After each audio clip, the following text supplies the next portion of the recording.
faith book. The book of faith, the Word of God, the Bible.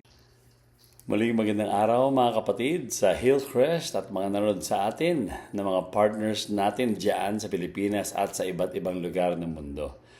Ang ating FBK ngayong araw ng linggo, May 24. Araw ng linggo ay ang nakasulat sa ikalawang Korinto, Kapitulo 5, talatang 1 hanggang 3. 2 Corinthians chapter 5, verses 1 to 3. Ito po ang sinasabi ng salita ng Panginoon sa magandang balita, Biblia. Alam namin kapag nasira ang toldang tinatahanan natin ngayon, ang ating katawang lupa, kami may tahanan sa langit na hindi kailanman masisira, isang tahanang ginawa ng Diyos at hindi ng tao.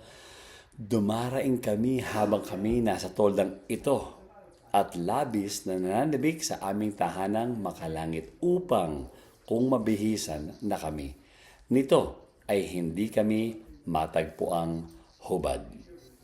Nagsimula ang Apostol Pablo sabihin sa unang talata, alam namin. Alam namin. Kaya, yun ang gusto kong pag-usapan natin ngayon. Ano ang alam mo? Alam mo, siguro nang nangyayari sa Pilipinas ngayon, iisipin mo na lang, no? Ano nga ba katotohanan talaga? Ano nga ba talaga alam ko? Ano nga ba talaga alam ng mga tao? Mahalagang malaman ang alam ng tao kasi nandiyan nakasandig ang katotohanan at diyan nakadikta kung paanong buhay mo, ipapamuhay ang buhay mo. Kung anong alam mo. Kaya ngayong umaga, tanghali, gabi, sa inyo mapinapanood to, pag-usapan natin kung ano nga ba ang alam mo. Ano nga ba? Ang alam ko. Ano nga ba ang alam nating lahat? Sinabi sa ikalawang Korinto, Kapitulo 5, talatang 1 hanggang 3, nagsimula sa Apostol Pablo, alam namin. Saan nakasandig yan? Kung babasahin nyo yung nakalipas na Kapitulo 4, yung buong kapitulong yun ay tungkol sa pananampalataya nila sa pangako ng Diyos sa langit na tatahanan. Kaya, dyan nang gagaling yung alam namin na sinabi na po sa Pablo. Ngayon, ang gusto ko ba pag-usapan natin ngayon tungkol sa alam natin ay tatlong bagay. Tatlong bagay. Una, ang sinabi na po sa Pablo sa verse 1 na binasa natin, kapag nasira na. Ibig sabihin, hinihintay mo na lang talaga masira dahil alam mong mangyayari talaga. Kaya, number 1, ang alam ko, ang alam natin, ay merong katapusan lahat ng bagay. May katapusan. Opo, meron talaga. Dahil sabi po sa Pablo sa verse 1, kapag nasira na. Ibig sabihin, pagka natapos na, pagka nasira na, ano yun? Ang ating toldang tinatahanan. Yung unang alam natin ay may katapusan. Pangalawa ay merong toldang tinitigilan. Yan ang pangalawa. At ang pangatlo, meron tatahanan magpakailanman. Tatlo ang alam natin. Number 1, katapusan ng lahat ng bagay. Number 2, toldang tinitigilan. At number 3, tatahanan magpakailanman. Ang ibig sabihin nito mga kapatid, unawain natin lahat ang alam natin.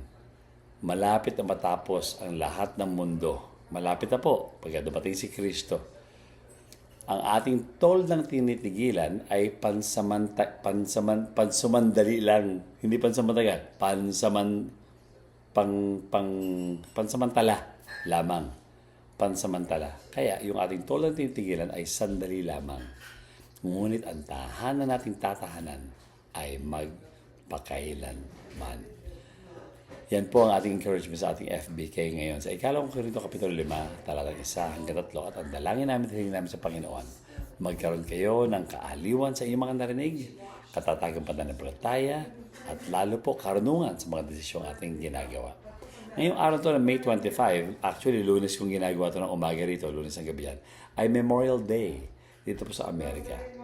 Ang Memorial Day nila ay inaalala nila in memory yung mga nauna sa kanilang mga sundalo, mga kawal na binigay ang buhay nila para sa kalayaan ng bansang ito. Kaya nagpapasalamat tayo sa lahat ng mga sundalo na ginawang ang mga sakripisyong ito para sa bansang Amerika. Alam niyo ba na ang Diyos ay may mga kawal din? Ang kawal ng Diyos ay ang kanyang mga lingkod. At bilang mga lingkod niya, kailangan mahanda tayo sa labanang espiritual. Ang labanang espiritual na yan, kailangan ma-equip. At saan tayo nag-i-equip? Ito, nakasuot ako ngayon. No? Katatapos ko lang magturo sa Higher Ground Bible Center online. Huling linggo na pag-aaral ngayon. At ang pangalawang semester, magsisimula sa first week of August. Kaya iniimbita ko kayo nanonood sa atin ngayon.